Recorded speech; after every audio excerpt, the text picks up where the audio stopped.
আসসালামু আলাইকুম অষ্টম শ্রেণীর প্রিয় শিক্ষার্থীরা, আজকে আমরা তোমাদের বিজ্ঞান বইয়ের সপ্তম অধ্যায় পৃথিবী ও মহাকর্ষ সম্পর্কে আলোচনা করব। তো বিগত ভিডিওগুলোতে আমি অন্যান্য অধ্যায় সম্পর্কে বিস্তারিত আলোচনা করেছি, তো সেগুলো যারা দেখেনি অবশ্যই দেখে আসবে এবং চ্যানেলটি যারা সাবস্ক্রাইব করনি অবশ্যই সাবস্ক্রাইব করবে এবং যারা করেছে তাদেরকে অসংখ্য ধন্যবাদ। তো এখানে কি আছে? পৃথিবী ও মহাকর্ষ আছে, তাই না? তো এখানে কি আছে? এই মহাবিশ্বের প্রতিটি বস্তু কণা কি প্রতিটি বস্তু একে অপরকে নিজের দিকে আকর্ষণ করে। এই আকর্ষণ বল কি সকল ক্ষেত্রে সমান? অর্থাৎ এখানে কি বলা হয়েছে, প্রতিটি বস্তু, ধরো এই একটা বস্তু আর এই একটা বস্তু, তো এই দুইটা বস্তুর মধ্যে কি একে অপরকে কি আকর্ষণ করে, ঠিক আছে? এই আকর্ষণ বল কি সকল ক্ষেত্রে সমান? কিসের উপর আকর্ষণ বলের মান নির্ভর করে? পৃথিবীর আকর্ষণের ফলে পড়ন্ত বস্তুর যে ত্বরণ হয় তার মান কত? এই মান কেন পরিবর্তিত হয়? এই অধ্যায়ে মহাকর্ষ, অভিকর্ষ, অভিকর্ষ ত্বরণ, ভর ও ওজন নিয়ে আলোচনা করব। তো এই যে প্রশ্নগুলো করা হয়েছে তার উত্তর এই অধ্যায় শেষেই আমরা কিন্তু পেয়ে যাব। তো এখানে দেখো, এখানে কি একটা পরীক্ষা দেওয়া আছে। দেখো তোমার এখানে বলা হয়েছে কি, বলা হয়েছে যে প্রতিটা বস্তু কি নিজেকে আকর্ষণ করে, দুইটা বস্তুর মধ্যে আকর্ষণ বল আছে, ঠিক আছে? তো এই দেখো একটা গাছ আর এই যে একটা বালক বসে আছে। তো এই মাটিটা কেন এই নিচে মাটিতেই পড়লো, ঠিক আছে? আকাশের দিক কেন উঠে গেল না, এই সম্পর্কে জানবো। আবার এটা কেন তার মাথায় পড়লো, এই দুইটার আকর্ষণ বল কেমন ছিল, এই সম্পর্কে আলোচনা কিন্তু করব। তারপরে কি আছে? এখানে আছে মহাকর্ষ। এই যে মহাকর্ষ কি, পার্ট 1। আমরা লাফ দিয়ে উপরের দিকে উঠতে চাইলেও বেশি দূর উঠতে পারি না। অর্থাৎ তুমি যদি ভূপৃষ্ঠ থেকে অর্থাৎ মাটি থেকে একটা লাফ দাও, তাহলে কি তুমি বেশি দূর উঠতে পারবে না? উঠতে পারবে না। আবার কিন্তু সেই ভূপৃষ্ঠ অর্থাৎ মাটিতে ফিরে আসবে। গাছের ফল মাটিতে পড়ে, ক্রিকেট বলকে উপরের দিকে ছুঁড়ে দিলে মাটিতে পড়ে। অর্থাৎ গাছের ফল কিন্তু আকাশের দিকে অর্থাৎ উপরের দিকে উঠে যায় না। আবার ক্রিকেট বলকে যদি উপরের দিকে ছুঁড়ে মারা হয় তাহলে সেটা কিন্তু আবার নিচেই পড়ে যায়। এর কারণ কি? অর্থাৎ এই যে যেই ঘটনাগুলো ঘটলো এর কারণটা কি? এর কারণটা হলো এর মহাকর্ষ বল। কারণ পৃথিবী আমাদের দিকে তার নিজের দিকে টানে বা আকর্ষণ করে। অর্থাৎ পৃথিবী, এটা ধরো একটা পৃথিবী, পৃথিবী কি নিজের দিকে কি আকর্ষণ করে। শুধু পৃথিবী কেন, সবকিছুই আমাদেরকে আকর্ষণ করে। আসলে এই মহাবিশ্বের প্রতিটি বস্তু কণা পরস্পরকে আকর্ষণ করে, এই আকর্ষণ বলকেই মহাকর্ষ বলে। অর্থাৎ প্রতি দুইটি বস্তু কণা, অর্থাৎ দুইটি বস্তু কণা বা প্রত্যেকটি বস্তু কণা পরস্পরের মধ্যে যে আকর্ষণ বলটা, তাকেই কিন্তু বলা হয় মহাকর্ষ। অর্থাৎ দেখো, তুমি যদি তোমার বলটা, ধরো একটা জিনিস তুমি হাতে নিলে, নেওয়ার পরে তুমি উপরের দিকে ছুঁড়ে মারলে, কিন্তু সে আর উপর দিকে উঠো না, কি মাটি তাকে বা পৃথিবী তাকে আকর্ষণ করে আবার নিচে নামিয়ে আসছে। তার ভিতরে অর্থাৎ ওই বলটার ভিতর আকর্ষণ বল ছিল, কিন্তু পৃথিবীর আকর্ষণটা বলটা বেশি, কারণ পৃথিবীর ভর বেশি বা পৃথিবীর আকর্ষণ বলটা বেশি। এই জন্য ওটা মানে পৃথিবী ওর সাথে উঠে না, যে পৃথিবীর নিচে মানে অর্থাৎ মাটিতে আবার ফিরে আসছে। অর্থাৎ পৃথিবী আর বলের ভিতর যে আকর্ষণ বলটা, এটাকেই মহাকর্ষ বলে। অর্থাৎ পৃথিবী যে বলটাকে যে আকর্ষণ করলো এবং বলটা মাটিতে পড়ে আসলো, তাহলে এটাকেই আকর্ষণ বলে। এবার এই ঘটনাকে আবার মহাকর্ষ বলে, মানে সরি মহাকর্ষ বলে। আর এই যে আকর্ষণের ফলে যে আকর্ষণটা পরস্পর বস্তুর মধ্যে হলো, তাকেই আমরা মহাকর্ষ বা ফেনোমেনন বলি। তারপরে কি আছে? তোমরা নিশ্চয়ই নিউটন ও আপেলের মাটিতে পড়ার কথাটি শুনে থাকবে। কথিত আছে মানে এটা বলা হয়ে থাকে, আসলে সত্যতা তেমন একটা যাচাই করা নেই, বা কথিত আছে মানে বলা হয়। নিউটন একদিন বাগানে বসে চিন্তা করছিলেন, অর্থাৎ বাগানে বসে নিউটন চিন্তা করছিলেন। এমন সময় তিনি গাছ থেকে একটি আপেল মাটিতে পড়তে দেখলেন। অর্থাৎ গাছ থেকে একটা আপেল গাছ, ঠিক আছে, আপেল গাছ থেকে একটা আপেল কি হলো, মাটিতে পড়লো। এবার তার মনে প্রশ্ন জাগে, আপেলটি মাটিতে পড়লো কেন? অর্থাৎ তার মনে স্বাভাবিকভাবে প্রশ্ন জাগলো যে আপেলটি কেন মাটিতে পড়লো, আপেলটি তো আকাশের দিকে উঠে যেতে পারতো। নিশ্চয়ই কেউ কে মাটির দিকে টানছে। তার মানে তার প্রশ্ন আসলো যে নিশ্চয়ই মাটির দিকে কেউ টানছে, এই জন্য সে আকাশের দিকে না উঠে মাটির দিকে আসছে, ঠিক আছে? চিন্তা ভাবনা শেষে তিনি এই সিদ্ধান্তে উপনীত হন, পৃথিবীর সকল বস্তুকে তার নিজের দিকে টানে। অর্থাৎ এই চিন্তাটা শেষে, যেমন ধরো এই যে আমরা তো জানি যে একটা বলকে ছুঁড়ে মারলেও নিচের দিকে পড়ে, একটা গাছের থেকে একটা যদি ফল পড়ে তাও নিচের দিকে পড়ে। আবার যদি আমরা একটা ক্রিকেট বল যাই যাই বলি না কেন, যদি আমরা উপরের দিকে বা আমরা নিজেরাই লাফ দিই তাও আমরা নিচের দিকেই পড়বো, তাহলে আমাদের মাটি থেকে কেউ আকর্ষণ করছে। আবারও চিন্তা ভাবনা শেষে তিনি এই সিদ্ধান্তে উপনীত হন যে পৃথিবীর সকল বস্তুকে নিজের দিকে টানে। পরে তিনি আরো সিদ্ধান্তে উপনীত হন যে শুধু পৃথিবী নয়, এই মহাবিশ্বের সকল বস্তু কণায় একে অপরকে নিজের দিকে আকর্ষণ করে, শুধু পৃথিবীই করে না। অর্থাৎ আমার, তোমার আর তোমার বিজ্ঞান বই যে তোমরা পাশাপাশি আছো, কিন্তু সেটাও কিন্তু নিজেদের দিকে আকর্ষণ করে, ঠিক আছে? এটা স্থিতিশীল অবস্থায় আছে, এই জন্য বোঝা যায় না। করে। এ বিশ্বের যে কোনো দুটি বস্তুর মধ্যে যে আকর্ষণ বল তাই হলো মহাকর্ষ, অর্থাৎ দুটি বস্তুর মধ্যে এই বস্তু আর এই বস্তুর ভিতরে যে মধ্যকার যে আকর্ষণ বল তাকেই কি বলা হয়, মহাকর্ষ বলে। তারপর এখানে কি আছে যে মহাকর্ষ সূত্র বা মহাকর্ষ বল। এখানে সেই মহাকর্ষ বা নিউটনের সূত্র অনেকেই এটা মানে কঠিন ভাবে, আমরা কিন্তু আসলে এটা কঠিন না। যদি আমরা বুঝি এখানে কি আছে, দুটি বস্তু কণার মধ্যকার, অর্থাৎ এই ধরো দুটি বস্তু কণা, তার মধ্যকার আকর্ষণ বলের মান শুধু কণাদ্বয়ের ভর, অর্থাৎ এই যে এইটা কি, ধর একটা বস্তু, এটা কোন কণা দ্বারা গঠিত, কণাদ্বয়ের কি ভর, অর্থাৎ এখানে কতগুলো কণা আছে বা এর ভর, আবার এদের মধ্যকার দূরত্বের উপর নির্ভর। অর্থাৎ দেখো এখানে একটা বস্তু আছে আর এখানে একটা বস্তু আছে, এই বস্তুর ভিতরে কতগুলো কণা আছে বা এই কণাদের ভর আর বস্তুটার ভিতরে কতটুক দূরত্ব আছে, এই দুইটা জিনিসের উপর কিন্তু নির্ভর করে বস্তু কণাদের আকর্ষণ বলের মান।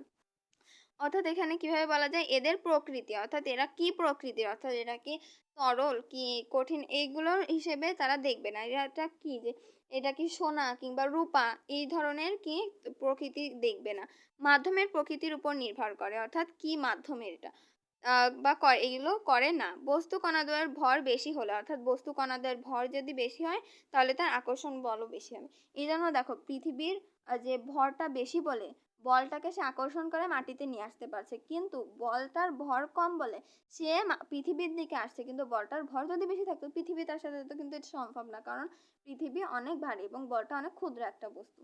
তারপরে কি মধ্যে দূরত্ব বেশি বলে বল কম হয়, অর্থাৎ যদি আকর্ষণ বল অর্থাৎ দূরত্ব যদি বেশি হয়, ধরো এখানে রয়েছে এই বস্তুটা, এদের মানে আকর্ষণ বলটা কি একটু বেশি, কিন্তু আমি যদি বস্তুটাকে এই যে এই বস্তুটাকে এত দূরে দিই, ঠিক আছে, এর মধ্যে ভর ঠিক আছে, তাহলে এটা যেতে একটু সময় লাগবে না আকর্ষণ করতে, এর আকর্ষণের মধ্যে এই যত দূরে থাকবে বস্তুটা তত আকর্ষণ বল কম হবে, আর যদি বস্তুটা এখানে থাকে তাহলে কিন্তু আকর্ষণ বলটা বেশি হবে, ঠিক আছে।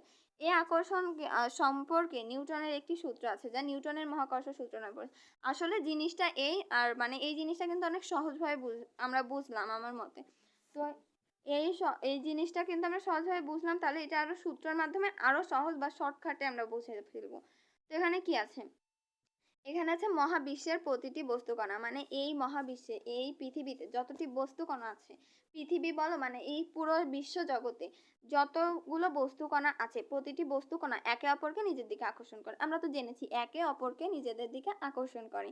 এই আকর্ষণ বলের মান বস্তু কণাদের ভরের গুণফলের সমানুপাতিক, অর্থাৎ এই যে যে ভর, অর্থাৎ এই যে যে কোন কণা দ্বারা গঠিত, ধরো এই তোগুলো কণা দ্বারা গঠিত, এই কণা দ্বারা গঠিত হওয়ার ভরের গুণফল, অর্থাৎ যে ভরটা হবে তার গুণফলের সমানুপাতিক, এবং এদের দূরত্বের বর্গের ব্যস্তানুপাতিক। এটা কি দূরত্বের বর্গের ব্যস্তানুপাতিক, অর্থাৎ যে দূরত্ব হবে সেই বর্গের ব্যস্তানুপাতিক, এটা নিয়ে আমরা পরে আরো আলোচনা করব, মানে একটু কয়েক পৃষ্ঠা পরে। এবং এ বল বস্তু কণাদ্বয়ের সংযোজক সরলরেখা বরাবর ক্রিয়া করে, অর্থাৎ বস্তু কণাদ্বয়ের সংযোজক সরলরেখা বরাবর, এই যে বস্তু কণাদ্বয়ের সংযোজক সরলরেখা, সরলরেখাটা কিন্তু বাঁকাভাবে যাবে না, সরল রেখা বরাবর ক্রিয়া করে, ঠিক আছে, এটাই বলা হয়েছে। অর্থাৎ ধরা যাক, এবার উদাহরণ দিয়ে আমরা জিনিসটাকে আরো ভালোভাবে বুঝবো। ধরা যাক m1 এবং m2 ভরের দুটি বস্তু কণা, অর্থাৎ এখানে কি বলা হয়েছে, ধরো এই যে একটা বস্তু আর এই একটা বস্তু, এই বস্তু দুইটা এফ, ধরো এফ, এবং এদের কণা, অর্থাৎ এই যে যে কণা দ্বারা গঠিত, সূক্ষ্ম সূক্ষ্ম কণা দ্বারা গঠিত, এদের মান একটার হলো m1 এবং এই যে সূক্ষ্ম দ্বিতীয় বস্তুটির m2, ঠিক আছে। ভরের দুটি বস্তু কণা, অর্থাৎ বস্তু কণা d দূরত্বে আছে, এটা যে দূরত্বটা সেটার মান হলো d, দূরত্বে অবস্থিত, চিত্র 7.1। এদের মধ্যকার পারস্পরিক বল F হলে, অর্থাৎ এদের মধ্যকার পারস্পরিক আকর্ষণ বল, অর্থাৎ এই যে এখানে আরো ভালোভাবে বোঝানো আছে, আকর্ষণ বল যদি এফ হয়, অর্থাৎ যে বলে আকর্ষণ করছে, এই যে আকর্ষণ করছে দুটো বস্তু, সেই বল যদি এফ হলে মহাকর্ষ সূত্র অনুসারে এফ সমান সমান মানে বল, সেই বলটা সমান সমান আকর্ষণ বল সমান সমান জি, এই জিটা নিয়ে পরে আলোচনা করছি। তারপরে m1 অর্থাৎ সেই m1 ভরের বস্তু এবং m2 ভরের বস্তু আর সমান সমান সেই d অর্থাৎ দূরত্বের বর্গের ব্যস্তানুপাতিক, অর্থাৎ দূরত্বের বর্গের ব্যস্তানুপাতিক মানে দূরত্বকে স্কয়ার করেছে, ঠিক আছে, দূরত্বের বর্গের ব্যস্তানুপাতিক অর্থাৎ দূরত্বের স্কয়ার, ডি স্কয়ার, দূরত্ব স্কয়ার মানে দূরত্ব 2 হলো 2 স্কয়ার, এরকম, ঠিক আছে। এখানে জি হলো একটু সমানুপাতিক ধ্রুবক, সমানুপাতিক ধ্রুবক মানে কি, সমানুপাতিক ধ্রুবক আগে জেনে নি, সমানুপাতিক ধ্রুবক কাকে বলে, জি কে বলে, জি কে বলা হয় সমানুপাতিক ধ্রুবক, এই যে জি কে বলা হয় সমানুপাতিক ধ্রুবক, একে সার্বজনীন মহাকর্ষীয় ধ্রুবক বলে, অর্থাৎ সার্বজনীন মানে কি, এর অর্থ হচ্ছে এই দুটি 1 কিলোগ্রাম ভরের বস্তু, দুটি 1 কিলোগ্রাম ভরের বস্তু, এটার ওজনে 1 কিলোগ্রাম, কেজি আর তাহলে এখানে 1 দিয়েছি, তা কি মনে হচ্ছে? আচ্ছা যাই হোক, এখানে 1 কিলোগ্রাম আর এখানেও 1 কিলোগ্রাম, দুইটা বস্তু, ঠিক আছে। এই যে 1 কিলোগ্রামের দুইটা বস্তু নিলাম। নেওয়ার পরে কি হলো, বস্তু 1 মিটার দূরত্ব, অর্থাৎ এদের যে মিটার সেটা হলো 1 মিটার। 1 মিটার, ঠিক আছে। দূরত্ব স্থাপন করলে এরা পারস্পরিক যে বলে আকর্ষণ করে, অর্থাৎ এইবার এত দূরে একটা বস্তু 1 কেজি ভর 1 কেজি ভর আর 1 মিটার দূরত্বে আছে, যে বলে আকর্ষণ করবে তার মান সংখ্যাগতভাবে জি এর মানের সমান, অর্থাৎ তার যে আকর্ষণ বলের মানটা কি হবে, জি এর সমান হবে। আশা করি এতটুকু বুঝতে পেরেছো। তো যদি না বুঝতে পারো আবার বলছি, এখানে 1 কেজি 1 কেজি 1 কেজি ভরের দুটি বস্তু, এই দুটি বস্তু এখানে 1 মিটার দূরত্ব, এটা হলো দূরত্ব হলো 1 মিটার।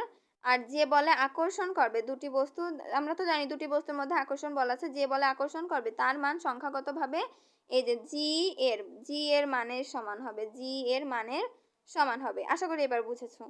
তারপরে কি আছে, এটা মুছে নিই এই স্লাইডটা, নাহলে তারপরে কি আছে এখানে, মহাকর্ষ সূত্রানুসারে, অর্থাৎ মহাকর্ষ সূত্রানুসারে আমরা দেখতে পাই নির্দিষ্ট দূরত্বে অবস্থিত দুটি বস্তু কণাদ্বয়, অর্থাৎ নির্দিষ্ট দূরত্ব, অর্থাৎ 1 মিটার কি নির্দিষ্ট দূরত্ব না, নির্দিষ্ট দূরত্বে অবস্থিত দুটি বস্তু কণাদ্বয়ের বস্তুর ভরের গুণফল, অর্থাৎ বস্তুর যে ভর, অর্থাৎ যে ক্ষুদ্র ক্ষুদ্র কণা যে বস্তুটা তৈরি, এই বস্তুর যে ভরের গুণফল, যদি গুণফল দ্বিগুণ হয় তাহলে বল দ্বিগুণ হবে, আর ভরের গুণফল যদি 3 গুণ হয় 3 গুণ হবে। আর নির্দিষ্ট ভরের দুটি বস্তু কণাদের মধ্যবর্তী দূরত্ব দ্বিগুণ হলে বল 1/4 হবে, দূরত্ব 3 গুণ হলে বল 9/1 হবে। আশা করি কিছুই বোঝনি। তারপরে এখানে আমি যদি বুঝিয়ে দিই, এখানে আমি একটু চিত্র আঁকি হালকা করে, এখানে বড় করে একটা এই পর্যন্ত, এই যে ওকে, এখানে এটা একটু মুছে নিই, এটা যেহেতু বোঝাচ্ছে এটা একটু মনোযোগ দিয়ে বুঝবা। এখানে ধরো এখানে একটা বস্তু, এখানে একটা বস্তু রয়েছে, ঠিক আছে। এখানে নির্দিষ্ট দূরত্বে, এর দূরত্ব ধরো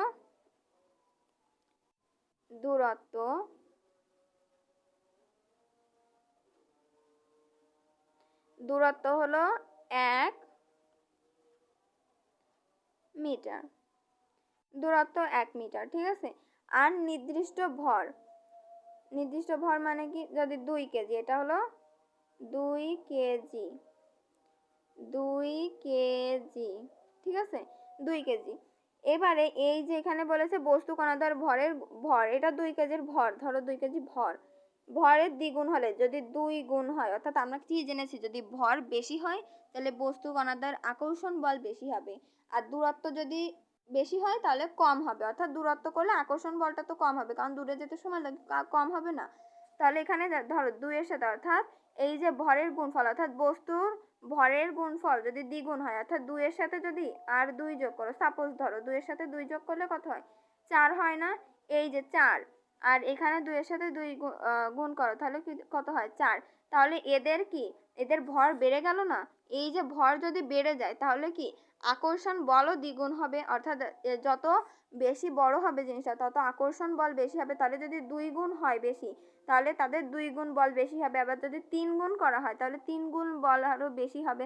আর যদি দূরত্ব, আমি এখানে ধরো দূরত্ব 1 মিটার আছে, যেই বলে আকর্ষণ করছে 2 মিটারে কিন্তু যেতে আরো বেশি সময় লাগবে। এখানে ধরো বস্তুটা আছে, তাহলে যেতে আরো বেশি সময় লাগবে না, এটা আমি জাস্ট যেতে সময় লাগবে এই কারণে না, আমি জাস্ট বোঝাচ্ছি, তাহলে যেতে সময় লাগবে, তাহলে এটা দিয়ে মনে রাখবা যে যেতে সময় লাগবে, এই জন্য কি এটাতে কি আকর্ষণ বলটা একটু কমে আসবে। তাই যদি আকর্ষণ বল, অর্থাৎ যদি দূরত্ব যদি দ্বিগুণ হয়ে যায়, অর্থাৎ দূরত্ব 2 আর 2 4 হয়, 4 গুণ যদি হয় তাহলে বল হলো 1/4 হবে, মানে 1/4 হবে, দূরত্ব যদি দ্বিগুণ হয়ে যায়, এরকম, মানে যা থাকবে তার 1/2, আর যদি দূরত্ব 3 গুণ হয় 9/9 1 ভাগ থাকবে, ঠিক আছে, 1 ভাগ থাকবে। আশা করি এতটুকু বুঝেছো। তারপরে যদি আমরা একটু স্কিপ করি, এখানে আছে মহাকর্ষ বলের প্রভাবে, অর্থাৎ মহাকর্ষ বলের প্রভাবে কি হয়, পৃথিবী সূর্যের চারদিকে ঘুরে। এবার বলো অন্য সকল গ্রহ সূর্যের চারদিকে ঘুরে কেন। অর্থাৎ মহাকর্ষ বলের, যে বলের কারণে দুটো বস্তু একের সাথে কি আকর্ষণ করে, সেই বস্তুর কারণে যে সূর্য পৃথিবীকে আকর্ষণ করছে, পৃথিবী সূর্যকে আকর্ষণ করছে, যার ফলেই কিন্তু জিনিসটা ঘুরছে, অর্থাৎ চারদিকে ঘুরছে। এবার এখানে কি আছে, পাঠ 2 ও 3, অভিকর্ষ ও অভিকর্ষ ত্বরণ। অর্থাৎ অভিকর্ষ মানে কি, আমরা অভিকর্ষ, এই যে অভিকর্ষ, আমরা ইতিমধ্যে দেখেছি যে মহাবিশ্বের প্রত্যেকটি বস্তুকণা, অর্থাৎ মহাবিশ্বের মধ্যে, এই মহাবিশ্বের ভিতরে যত বস্তুকণা আছে একে অপরকে নিজেদের দিকে আকর্ষণ করে। সিম্পল, এটা আমরা জেনে এসেছি, একই কথা। এ মহাবিশ্বের যে কোনো দুটি বস্তুর, অর্থাৎ যে কোনো দুটি বস্তুর মধ্যে যে আকর্ষণ বল তাই মহাকর্ষ। অর্থাৎ আকর্ষণ বলকে আমরা কি মহাকর্ষ বলি, তাই না? দুটি বস্তুর একটি যদি পৃথিবী হয় তাহলে পৃথিবী বস্তুটিকে যে আকর্ষণ করে তার নাম হলো মধ্যাকর্ষ বা অভিকর্ষ। এখানে তোমরা বলতে পারো যে পৃথিবী বা যদি আমরা সূর্যের কথা বলি তাও তো আকর্ষণ করে, তাহলে এটা কেন মধ্যাকর্ষ আর ওটা কেন মহাকর্ষ, এরকম বলতে পারি না? অভিকর্ষ বা মধ্যাকর্ষ অর্থাৎ মহাজগতে, অর্থাৎ যে মহাবিশ্বে যেগুলো হয়, মানে মহাজগতে অর্থাৎ সৌরজগতে যেগুলো হবে সেগুলোকে আমরা বলবো কি, এই যে মধ্যাকর্ষ। অর্থাৎ পৃথিবী বস্তুটিকে যে বলে আকর্ষণ করে, অর্থাৎ এখানে কি বলেছে, দুটি বস্তুর একটি যদি পৃথিবী হয় তাহলে পৃথিবী যে আকর্ষণ করে তাকে বলা হবে অভিকর্ষ। অর্থাৎ যদি সৌরজগতে কিছু হয় তাহলে আমরা বলবো মহাকর্ষ, অর্থাৎ মহাজগতে, মহাজগতে যা হবে, অর্থাৎ সূর্য যদি পৃথিবীকে সূর্য যদি অন্যান্য গ্রহকে করে তাহলে সেটা মহাকর্ষ, আর যদি পৃথিবীর ভিতরে যেটা করবে সেটা হলো কি অভিকর্ষ বা মধ্যাকর্ষণ। অর্থাৎ কোনো বস্তুর উপর পৃথিবীর আকর্ষণই অভিকর্ষ, অর্থাৎ কোনো বস্তুর উপর যদি পৃথিবীর আকর্ষণ হয় তাহলে সেটা কি হবে অভিকর্ষ। গাছের ফল মাটিতে পড়ে, অর্থাৎ গাছের ফল কি করে মাটিতে পড়ে, ক্রিকেট বলকে উপরের দিকে ছুড়ে দিলে ও মাটিতে পড়ে। এখানে পৃথিবী যেমন ফল বা ক্রিকেট বলকে আকর্ষণ করে তেমন এরাও পৃথিবীকে আকর্ষণ করে। অর্থাৎ ফুটবলও কিন্তু পৃথিবীকে আকর্ষণ করেছে, কিন্তু পার্থক্য এটাই, পৃথিবী অনেক বড় এবং আকর্ষণ বল বেশি হয়, ফল ও ক্রিকেট বল মাটিতে পড়ে, অর্থাৎ পৃথিবীর দিকে আবার ফিরে আসে। সহজ কথায় পৃথিবী এবং অন্য যে কোনো বস্তুর আকর্ষণই অভিকর্ষ, অর্থাৎ সহজ কথায় পৃথিবীর মধ্যে আর অন্য যে বস্তুর মধ্যে যে আকর্ষণটা হবে, অর্থাৎ পৃথিবী এবং যে কোনো বস্তুর মধ্যে যদি আকর্ষণ হয় সেটাকে অভিকর্ষ বলবো, আর মহাজগতে অর্থাৎ সূর্য বা চন্দ্র ইত্যাদির যদি হয় তাহলে সেটাকে বলবো মহাকর্ষ, কারণ এটা হলো মহাজগতে হয়ে থাকে আর এটা হলো পৃথিবীতে হয়ে থাকে। ঠিক আছে, এই যে সূর্য ও চন্দ্রের মধ্যে যে আকর্ষণ, সূর্য ও চন্দ্রের মধ্যে যে আকর্ষণ তাকেই কিন্তু বলা হয় মহাকর্ষ, অর্থাৎ মহাবিশ্বে যেটা হবে, অর্থাৎ যে সৌরজগতে যেটা হবে, এক কথায়। কিন্তু পৃথিবী এবং তোমার বিজ্ঞান বইয়ের মধ্যে আকর্ষণ অভিকর্ষ, কারণ এটা পৃথিবীর বস্তু, পৃথিবী রিলেটেড, পৃথিবীর মধ্যেই রয়েছে।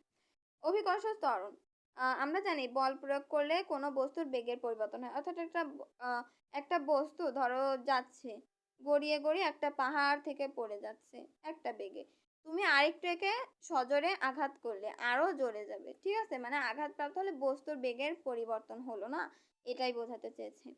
সময়ের সাথে যে হারে বেগ বৃদ্ধি পায়, অর্থাৎ এক সেকেন্ডে যে হারে বৃদ্ধি পেলো, 2 সেকেন্ডে যে হারে বৃদ্ধি পেলো, তা এটাকে ত্বরণ বলে। অভিকর্ষ বলের প্রভাবেও বস্তুর ত্বরণ হয়, এ ত্বরণকে অভিকর্ষ ত্বরণ বলে। এবার অর্থাৎ অভিকর্ষ বলের প্রভাবে যে ত্বরণ সৃষ্টি হয় তাকেই কি বলা হয় অভিকর্ষ ত্বরণ বা মধ্যাকর্ষজনিত ত্বরণ। যেহেতু বেগ বৃদ্ধির হারকে ত্বরণ বলে, সুতরাং অভিকর্ষ বলের প্রভাবে কোনো স্থানে মুক্তভাবে পড়ন্ত কোনো বস্তুর বেগ বৃদ্ধির হারকে কি বলা হয় অভিকর্ষ ত্বরণ। আশা করি বুঝতে পেরেছো। এখানে কি আছে, অভিকর্ষ ত্বরণকে জি দ্বারা প্রকাশ করা হয়, অর্থাৎ অভিকর্ষ ত্বরণের সংকেত কি জি, অর্থাৎ জি দ্বারা প্রকাশ করা হয় কাকে অভিকর্ষ ত্বরণকে। যেহেতু অভিকর্ষ ত্বরণ এক প্রকার ত্বরণ, অর্থাৎ অভিকর্ষ ত্বরণ যেহেতু ত্বরণ বলছি তাহলে এটা এক প্রকার ত্বরণ না, সুতরাং এর একক হলো ত্বরণের একক। ত্বরণের একক কি মিটার বাই সেকেন্ড স্কয়ার, আমরা জানি তাই না? তাহলে অভিকর্ষ ত্বরণের একক কি মিটার বাই সেকেন্ড স্কয়ার। ধরা যাক এম পৃথিবীর ভর, অর্থাৎ ধরো এই যে বিশাল আকার, এখানে একটু জায়গা নিই, দাঁড়াও, এই যে পৃথিবীটা ধরো এত বড়, ঠিক আছে, একটা জায়গা, অবশ্য এতটুকু না আরো অনেক বড়, কিন্তু আমি এখানে দেখানোর সুবিধার্থে এতটুকু বড়, পৃথিবীটা এই যে এতটুকু বড়। এই পৃথিবীটার মধ্যে কত কিছু আছে তাই না, এই যে এর ভর আছে তাই না, এই যে ভর, এখানে ধরো এই যে যেগুলো দিলাম এটা হলো তার যে ভর, এর যে সব কিছুর ওজনকে ভর বললাম, তো এটাকে বলা হবে এম। আর যে ছোট হাতের যে এমটা, অর্থাৎ স্মল লেটার যে এমটা ভূপৃষ্ঠে এবং এর নিকটে অবস্থিত কোনো বস্তুর ভর, অর্থাৎ ভূপৃষ্ঠ, এটা ধরো এখান থেকে মাটিটা শুরু, আর যদি আমরা পুরো পৃথিবীকে বলি তাহলে মাটি শুদ্ধ যত পৃথিবী আছে তত, ঠিক আছে। আর এখানে ভূপৃষ্ঠ বা মাটি যদি বলি তাহলে এইখান থেকে ধরো মাটিটা শুরু, এর নিকটে অবস্থিত কোনো বস্তুর ভর, অর্থাৎ এখানে একটা মানুষই চিন্তা করি, এখানে একটা মানুষকেই চিন্তা করি, ঠিক আছে।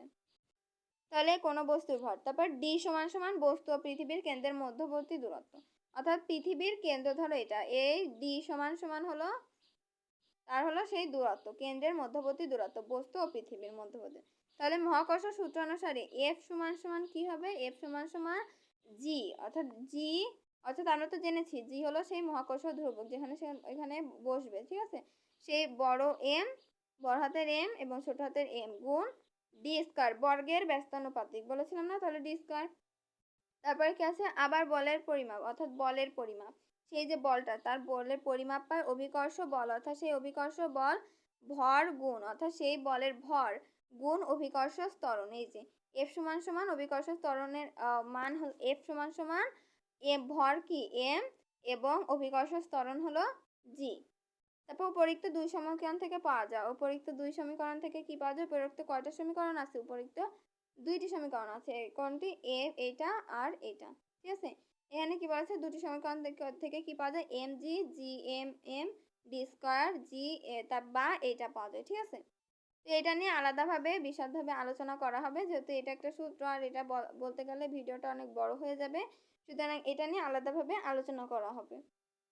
তারপরে এখানে কি আছে, এ সমীকরণে ডান পাশে বস্তু, এখানে হালকা হালকা তারপরে আমরা বুঝে যাব। এ সমীকরণে অর্থাৎ এই যে সমীকরণটা, এখানে ডান পাশে বস্তুর ভর এম অনুপস্থিত, অর্থাৎ ডান পাশে বস্তুর ভর এম কি অনুপস্থিত, সুতরাং অভিকর্ষ বস্তুর ভরের উপর নির্ভর করে না, অর্থাৎ বস্তুর ভরের উপর কি নির্ভর করে না, অভিকর্ষ ত্বরণ। যেহেতু জি এবং পৃথিবীর ভর এম ধ্রুবক, অর্থাৎ জি এবং এম ধ্রুবক, তাই জি এর মান পৃথিবীর কেন্দ্র থেকে বস্তুর দূরত্ব, অর্থাৎ পৃথিবীর কেন্দ্র থেকে বস্তুর যে দূরত্বটা তাকে ডি এর উপর নির্ভর করে, সুতরাং জি এর মান বস্তু নিরপেক্ষ হলেও স্থান নিরপেক্ষ নয়, অর্থাৎ জি এর মান বস্তু নিরপেক্ষ কিন্তু স্থান নিরপেক্ষ নয়। এর অর্থ হলো পৃথিবীর কেন্দ্র থেকে বিভিন্ন স্থানের দূরত্ব ডি বিভিন্ন হলে জি এর মানও বিভিন্ন স্থানে বিভিন্ন রকম হবে, অর্থাৎ ডি এর মান যদি ভিন্ন হয় তাহলে জি এর মানও ভিন্ন হবে, এখানে এটাই বোঝাতে চেয়েছে। তারপরে কি আছে,